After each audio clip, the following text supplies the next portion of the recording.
continuing series of 6 congressional district candidates. There's 18. We always start with telling you there's 11 Republicans, 5 Democrats, and 2 independents trying to fill the vacant seat Tom Price left when he became the HHS Secretary. Election day is April 18th, and we have one of the 11 Republicans with us now, Republican Judson Hill, former state senator from District 32. Mr. Hill, how are you today? I'm doing well, thank you. Appreciate the opportunity. Let's get right into this. Obviously, this past Friday may have changed or should have changed about everybody in the race's position as far as campaigning. Maybe not their position, but as far as their campaign strategy on repeal and replace Obamacare. Now, it wasn't even 3 days ago that every candidate in your race had something to say, whether it was Democrats saying fix Obamacare and Republicans saying repeal it. How has that changed the narrative of the campaign, and where do you stand on what took place Friday and actual health care? Well, I believe it has changed the narrative, but it's really reinforced the focus on what's really important to the people of this district in our state, and that's affordability of health care and better access. Right now, we've got a system that we can't afford. We've got health care access issues. Premiums are skyrocketing, and they have been, and changes are needed. And so this focuses on those major issues that have been paramount to the people of our state for a long time, decades perhaps, but definitely in the recent years. And I think they're looking for somebody with proven experience that can get the job done. Well, repealing and replacing Obamacare, and I will say that you're not the only candidate that has a website that in the positions and issues section, repeal and replace Obamacare is there. And it's almost like that's now kind of wiped clean. So what do you think they should do next? And would you like to venture into, I know it's hypothetical on maybe what you supported last Friday or did not support? Well, I think there's one important thing to remember in this discussion is I've got proven background and experience in dealing with healthcare reform. I wrote the law to buy insurance across state lines in Georgia about 9 years ago. I wrote legislation that allowed our state to sue with a number of other states to challenge Obamacare. We've worked long and hard in Georgia, and I've been a nation's leader for 4 years chairing a healthcare committee among the legislators across our country to bring a free market patient-centered approach to expand access, to deal with pre-existing conditions, to help make healthcare more affordable by giving you better options to buy insurance across state lines and get government out of healthcare. The debate, I think, where we are today in Washington, D.C., I think it's wise to pull back because I think we got pretty wonky and got caught up in the procedures of passing legislation and failed to cast the vision to the American people first and what Republicans, what conservatives were championing and wanted to do. These issues are complex. We saw from last week, it deals with tax policy and healthcare policy and delivery and insurance and prescription drugs and on and on. But at the end of the day, there's only one person in this race. The difference is I'm the only one who's got the proven background and experience that already advanced these issues. And that's why Speaker Newt Gingrich endorsed me a number of months ago, and also Senator Marco Rubio, because my background in healthcare, among other things. I was going to bring that up. You have been endorsed by former Speaker of the House Newt Gingrich and Senator Marco Rubio, and I think in a recent poll, an Insider Advantage, am I correct, poll, you are in Cobb County. You actually beat in that poll John Ossoff in the Cobb County area, which we know there's three counties. Am I correct on that poll? No, sir, you're not. All right, I apologize. Okay. It was a Fox 5 News poll. It wasn't All right, my apology. It was a Fox 5 News poll for the entire congressional district, not just Cobb County, the entire congressional district. Fox 5 News poll, and it shows that I'm the only Republican who can defeat the liberal Democrat John Ossoff. The reason that's important is everyone's coming together in this type of a race. We don't have primaries in a special election. The Democrats have come in with Nancy Pelosi, Hollywood, and New York, literally, and brought in about $4 million for one Democrat candidate. President Trump only won this district by 1.5 points or so. The number one district, congressional district in the nation, with the closest, the biggest sea change in favor of Democrats.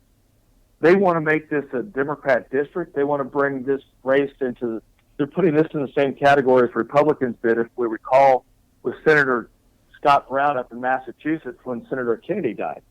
They're bringing all the guns in, paid operatives on the ground, and it's important, I think, for listeners to note that we got to win this race.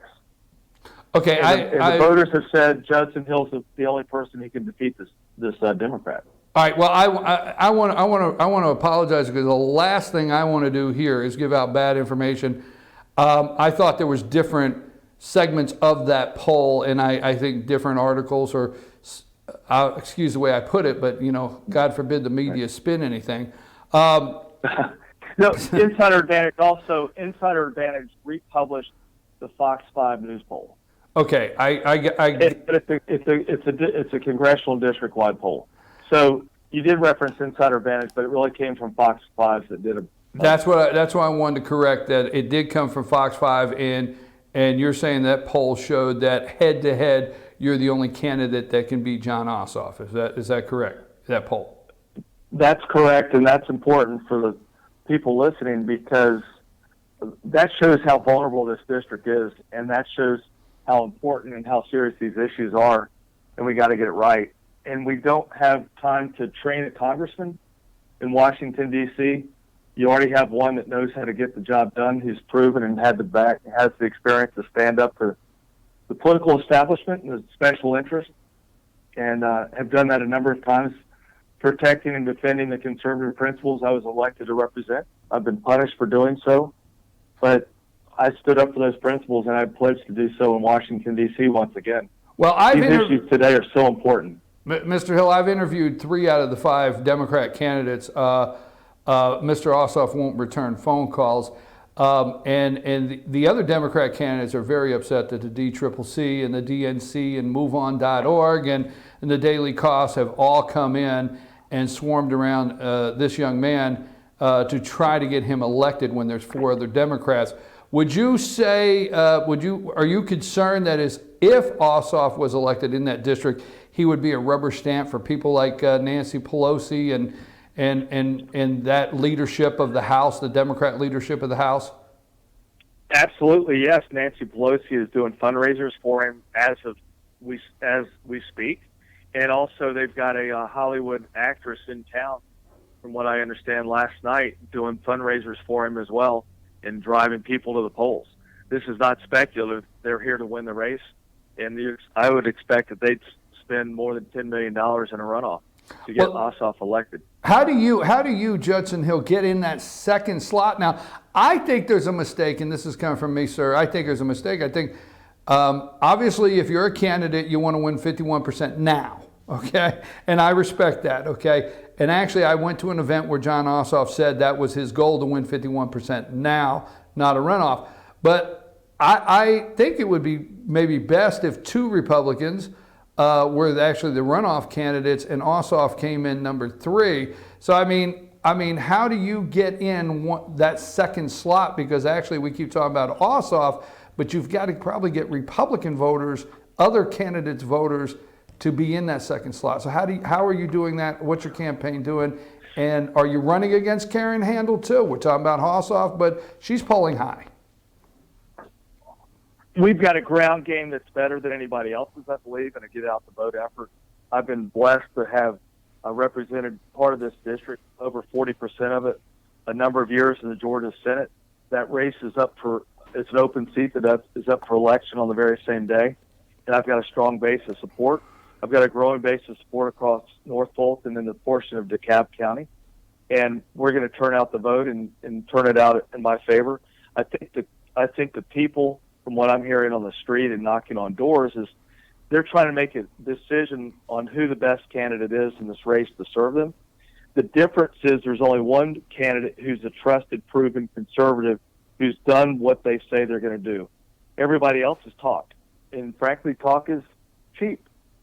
It's easy for me to say what I might do. It's a different thing to push the red or green button in Congress or at the Capitol to keep my promise and keep my principles and stand on those principles that I was sent to represent.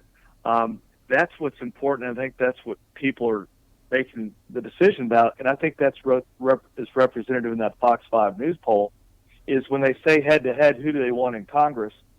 They don't want to send a congressman there that they have to train. They want to send someone there because the day you get sworn in, you're going to be voting on the floor of Congress. These issues are serious. Tax reform is critically important. I chaired the Senate Finance Committee for 4 years. I wrote and passed out of the Senate perhaps the largest income tax cut in the last 50 years plus. We passed it out of the Senate. We also passed the Constitution Amendment. The House of Representatives, and the House also passed a very similar measure, and we may pass it into law this year. Those are important issues. Tax policy is important, and we got to get it right for Americans so they have more money to save, invest, and spend, and deal with the issues they're wrestling with at home, which are jobs and what their children are going to be doing growing up, and can they get the education that they need, or strengthen our military and defending America, and making healthcare once again more affordable and in a system that works. Right now it doesn't, and those issues are important, and we've got to have someone who's done it before and has that background to immediately get to work. Well, that's the decision they're making. I know you got to go, sir. Your time is short, but there's actually a question I've asked every candidate, and I'd like to make just a minor brief statement before you go. Sure. I've looked at your fiscal background in the State House and your work there. So how would that translate into, we have an upcoming April, well, we've already reached the debt ceiling. They're saying fall, we're out of money. They got to strike a deal. They got to strike a deal before June, is my opinion. April is a big time when it comes to the debt ceiling and also the federal debt that we're in. So if elected, you would be up there probably about the time that this debt ceiling negotiations start, and also the federal debt, because I'm going to just use Senator David Perdue, our senator here in Georgia. When he was campaigning, he would always say the debt was the biggest threat to our national security. So how serious is that to you? Where do you stand on the debt ceiling and the national debt? Our national debt, I believe Senator Perdue is correct. I believe our national debt is probably our greatest security threat, economically as well as militarily. Just like at home, if you're spending $3 more, 3 times more than you're bringing in, not 3 times more, but if you're spending $3 for every $2 you bring in, you've got a problem at home. We have a problem as a nation, and as we move forward, we got to make sure we're spending within our limits. I authored legislation in the Georgia Senate calling on a balanced budget. I've done it at the federal level. I've done it at a number of times. I've always voted for and passed a balanced budget here in the state of Georgia. It's critically important. It probably is the number one issue. We got to slow down the massive increase in spending. We know how to do it. We need regulatory reform as well. We need to reform the bureaucracy. We need to reform our national government. And if we make the changes that we need in healthcare, and we allow people to, we cut taxes and cut regulations by implementing something like the fair tax, we can make that change and we can put America back on the right track. And that's what I pledge to do. I'll work just as hard in Washington as I have every day at the state capitol to stand up for those proven conservative principles and the proven track record that only I bring to this race. And thanks for a few minutes of your time, and we're excited about where we're going. And it's going to be a close, tight race. There's options, but there's only one option. If you want a congressman you don't have to train, and someone who can, really the Republican who can win and ultimately go to Congress to serve. Mr. Hill, we want to thank you so much. I do not endorse candidates. Fetcher News does not endorse candidates. Just a brief statement. These are my words. We are in North Georgia, and we sent all 18 candidates an invitation, regardless of party, independent candidates, an invitation to do an approximately 30-minute video that we would put online that you could use just trying to get voters the most information. Blue Ridge is one of our largest viewing audiences, and a good portion of the people there have homes in the 6th District or a lot of friends in the 6th District. And one of your opponents sent us an email back and said we did not cover her district, so she could not be doing an interview, and it's a lady. So that's just that. So we want to appreciate you for not putting us in a category of that we don't cover the 6th District. And I do know a lot of people in Blue Ridge that are watching your interview right now that know that you're on. And I thank you for taking the time with us too. And I just wish I was there in Blue Ridge because I go fly fishing up there about 4 to 5 times a year. I already heard that. I was told to ask you about fly fishing. I was told to ask you about fly fishing. I had to get back to to Blue Ridge down Ascot Road to go fly fishing. It's Big Creek's one of my favorite spots, and I look forward to seeing y'all up there soon after we win. I was told to ask you about fly fishing. When you come up this way, don't hesitate to say hello. Thank you very much. And what we tell all candidates, thank you for your willingness to serve, and we wish you well in this campaign, Mr. Hill. Thank you and have a nice day. Thank you. You too. Bye-bye. All right, it's Judson Hill. And Judson Hill, I'm going to take a brief break. He had another interview scheduled that he could not stay on over about 15 minutes, he told us, and we were having some phone technical problems when we started out. So I come back, I'm going to wrap up. It's been a hodgepodge kind of day, but we're going to get through it. We power through whatever we do.